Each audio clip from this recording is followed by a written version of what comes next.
kata mereka, kami nanti gimana mau nikah? Tolong ceramahnya jangan dipotong. Tujuan saya mau cerita ini supaya kalian rajin berusaha. Ini tujuan ceramah saya mengatakan Nabi Muhammad menikah maharnya 1 miliar. Itu tujuannya supaya kalian rajin berusaha. Adapun untuk calon-calon mertuanya, kalian nikahkan anak kalian dengan mahar mengajarkan surat Ar-Rahman. Setuju? Bilang setuju bukan anak mudanya. Yang bilang setuju itu orang tuanya. Sekarang saya ulang.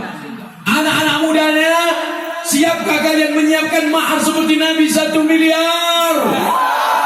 Orang tuanya, siapkah kalian menerima menantu-menantu kalian ini dengan mahar mengajarkan surat Ar-Rahman? Sama yang jawab. Jangan sampai salah pasang ayat. Supaya berapa? 20 mayam. 1 mayam 3 gram, 10 mayam 30 gram, 20 mayam 30 60 gram. 1 gram 500.000. 500.000 kali 60 mau lama juga.